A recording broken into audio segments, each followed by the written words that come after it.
and it appears to the court that you're just having children and allowing somebody else to support them. And I don't know why you're getting attitude with me. You haven't raised any of your children. None of your children are with you. You have an 18-year-old, 17-year-old. Here's the thing. You have an 18-year-old, 7-year-old, and none of them are with you. You're not raising them. You haven't been working. You just told me in 5 years. You haven't. Now you have a baby on the way. State of Texas versus Ashley Caballero. And probation, this is an application. Could I have parties announced for the record for the state? Hank Wilkins for the state, Your Honor. Defense? Angela Blick. And are you Miss Caballero? Yes, ma'am. Ms. Caballero, I'm showing you what's entitled Application for Deferred Adjudication or Community Supervision. Did you review that document with your attorney? Did you understand it and did you sign it? Yes, ma'am. You're charged with the offense of possession of a controlled substance, penalty group 1, less than 1 gram. That's a state jail felony. The range of punishment is anywhere from 180 days up to 2 years at the state jail facility and up to a $10,000 fine. Did you understand? Yes, ma'am. If you have a plea bargain agreement with the state, the court does not have to follow your agreement. If for any reason the court doesn't follow your agreement and gives you more than you bargained for, the fact that you entered a plea will not be used against you and you will be allowed to withdraw your plea. Did you understand? Did you understand if the court were to grant your application for deferred adjudication, if any time your deferred adjudication were revoked, the court could find you guilty, sentence you up to 2 years in the state jail facility and up to a $10,000 fine. Did you understand? Counsel, has your client been able to provide you with any defenses? Yes, sir. Do you believe she has a rational as well as a factual understanding of the charges against her? Yes, sir. Do you believe she's currently competent and was legally sane at the time of the offense? Yes, sir. Ms. Caballero, has anyone threatened you, coerced you, or placed you in fear to get you? Thank you. And to get you to enter this plea? Has anyone promised you anything other than the plea? Are you satisfied with the way you've been represented? Okay, I'm gonna need you to speak up. Are you a U.S. citizen? Yes, ma'am. Court will find that defendant has knowingly and voluntarily waived her right to jury trial. You the plea bargain page. Did you review that with your attorney? Did you understand it? Yes. According to the plea, the state is recommending deferred adjudication and a $500 fine. Of course, the court will hear argument on the fine, but usually the court probates the fine. Did you understand that to be the plea? Yes, ma'am. Defense? Yes, sir. State? Yes, Your Honor. Showing you the waiver of appeal paragraph. Did you review that paragraph with your attorney? Did you understand it? Yes, ma'am. Wait till I finish. Oh. And did you sign it in both places? Yes, ma'am. Did you understand by signing that you're waiving your right to appeal? The only items that can be appealed are written pretrial motions that have been filed, heard, and ruled upon by the court. Did you understand? Yes, ma'am. Counsel, have there been any such motions? Your Honor. Outside the agreement, the state is recommending that your deferred adjudication be for a term of 2 years. There be a TAP evaluation and 100 hours of community service restitution. Did you understand those were recommendations from the state and the court does not have to follow those recommendations? Yes, ma'am. Then to the offenses charged, how do you plead? Guilty, not guilty, or no contest? State any evidence? Yes, Your Honor. I submit State's Exhibit 1 in the attachments. No, Judge, Your Honor. All right, and state you may be excused to continue to confer. Court will accept into evidence states exhibits 1 and attachments and review the same. All right, after reviewing states exhibits 1 and attachments, the court will find there is sufficient evidence to find you guilty. The court will defer finding of guilt as you've applied for deferred adjudication. Are you proceeding with sentencing? Yes, Your Honor. Anything you wish to say on behalf of your client? We just request the court waive or probate the entire fine. All right, the court will probate the fine.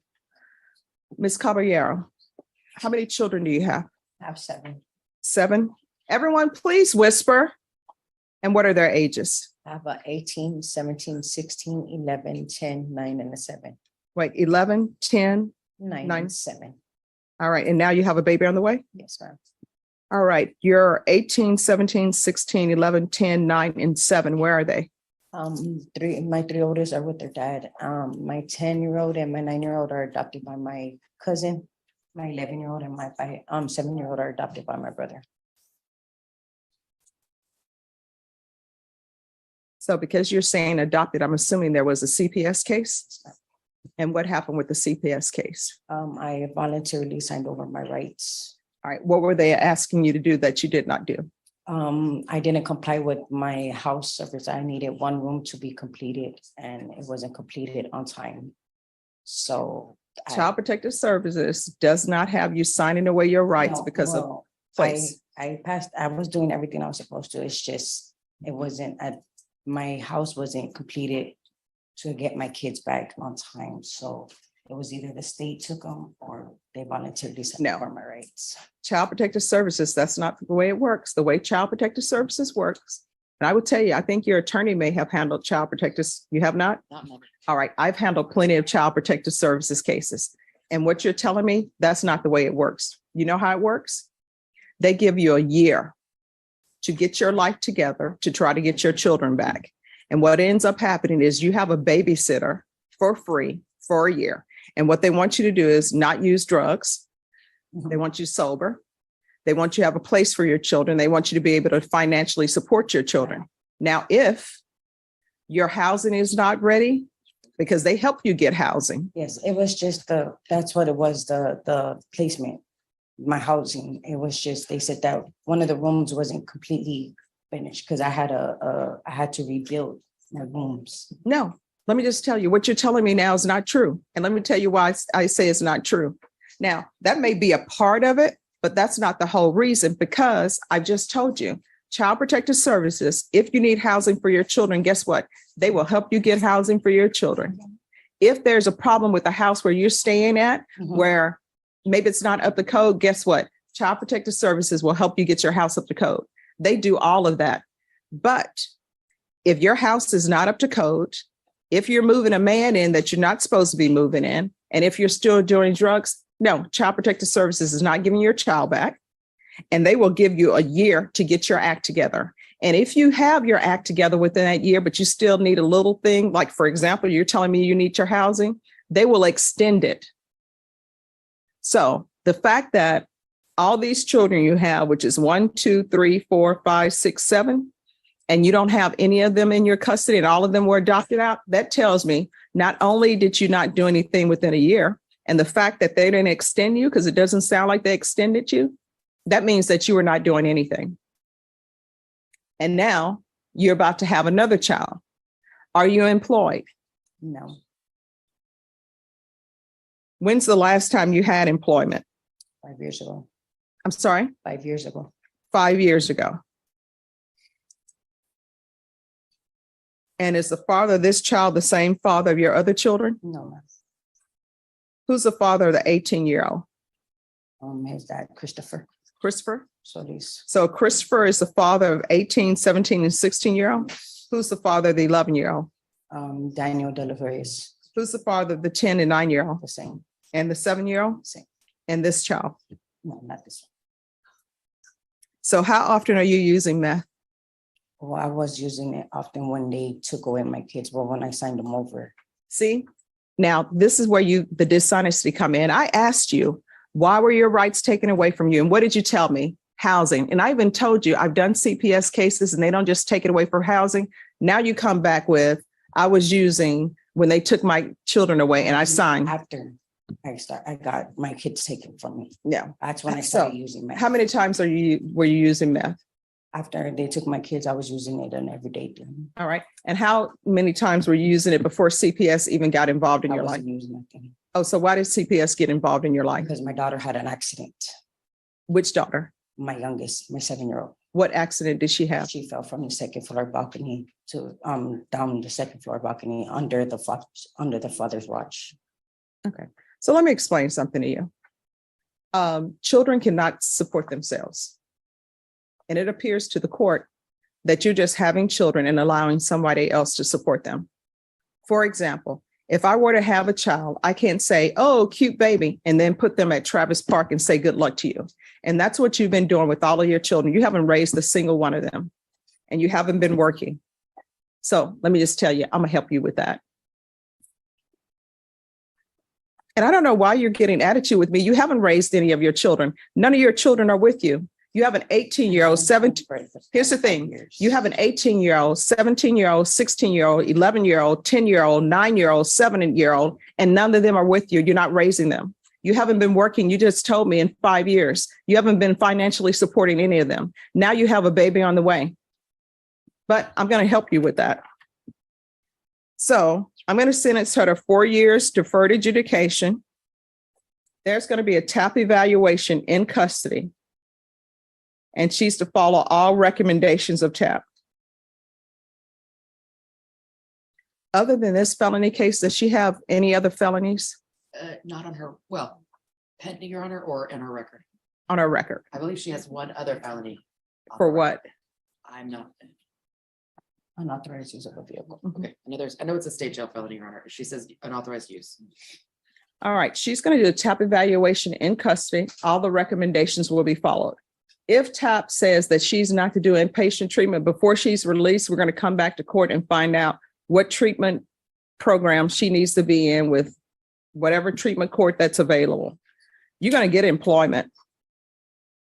Proof of it, and I understand if it ends up being a difficult pregnancy, which I hope it will not be, then we will do something about the employment. I know my mom worked until 9 months. I know she's explained to me she's already a high risk. All right. There's going to be proof of employment within 45 days of release. And if she can't work, then she'll need to find she need to have a doctor's excuse. There's to be no employment as a home health care provider or with minors. Once she's released, I'm going to want random field visits. 1 time per month until further notice. We're going to do the UA hotline until further notice. 200 hours of community service restitution. I'm going to order parenting classes. Make sure that's intensive parenting classes. And once she completes that, the community service hours will be waived. There's to be no unsupervised contact with minors. She is not allowed to reside in any home with minors. There's a $500 fine that will be probated. Regular reporting by Zoom or in person. How far did you go in school? I went up to the 10th grade Why didn't you graduate? because I was going down the route path. Okay. And do a gang evaluation on her, please. Probation, is there anything else she needs? Anything else you need from the court? No, ma'am. All right, because this is a plea bargain agreement, because I followed your plea bargain agreement, and because you waive your right to appeal, you do not have the court's permission to appeal. Do you understand? All right, and did you review the trial court certification of defendant's rights to appeal with your attorney, and did you understand it? Yes, ma'am. All right, we can go off the record. Here's the thing. I know you probably say Stephanie Boyd is being hard on me, but somebody needs to be hard on you, because you just can't go through this world having children and wanting somebody else to support him. And that's what's been happening. You can't go through this world and not have employment. The only people who are allowed to not really have employment are eccentric, wealthy people, because they already have the money, but you're going to have to get a job. You can't be finding yourself now. You know the reason why you don't have time to find yourself? Because you have all these children and you continue to have more children. So it's going to have to stop. You understand? Yeah. I do. All right. Good luck to you. Thanks, Judge. Thank you. Yes, ma'am. All right. Could I have a file stamp for a motion to revoke? Counsel, I need a trial court certification of defendant's I'm right. gonna withdraw the motion, Your Honor. All right. States, what's the reason for withdrawal of this motion? Your Honor, this is Ms. Caballero's first motion to withdraw. In addition, not motion to withdraw, motion to enter adjudication of guilt. In addition, she has shown partial compliance with the conditions of supervision. She has completed. All right, but she's been missing, according to your motion to revoke, since June. Yes, she has, Judge. So that's June, July, August, well, May, June, July, August, September, October, November. And you all want to withdraw? Yes, Judge. Your Honor, she hasn't reported because of irresponsibility, but she has shown a lot of responsibility in other ways. She's done the tapping assessment, she's done the parenting classes, the inpatient program, she's completed it at Casa Mia. She's completed to her. If you're drug tested today, what are the results going to be? Okay. All right, so this is what we're going to do. I want her drug tested today. Yes, ma'am. And we're going to see what the results are. Yes, ma'am. All right. And And why is she in custody? Because of the motion to There revoke? was there's a warrant, Your Honor. That's why. All right, just have a seat. We're going to get you tested today. And I brought her in to take care of it. All right, thank you. Yes. All right, the state wants to withdraw this motion. So let me just tell you what's going to happen. I'm going to sign the motion to withdraw. You're still going to be on probation. You're going to do a UA today. If that UA comes back positive, then a motion to revoke is going to be filed. Do you understand? All right, so you're going to leave here and you're going to go to a felony drug court to receive your UA. Do you understand?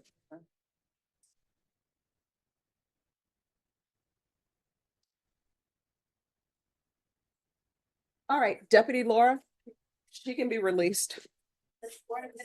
Yes. I think that's makes an impact, ready, Judge? So if you can make sure, probation, if you'll make sure that she goes to felony drug court, they're waiting on her to do her UA with them. Yes, ma'am. All right, thank you. And this is her amended conditions. All right, thank you.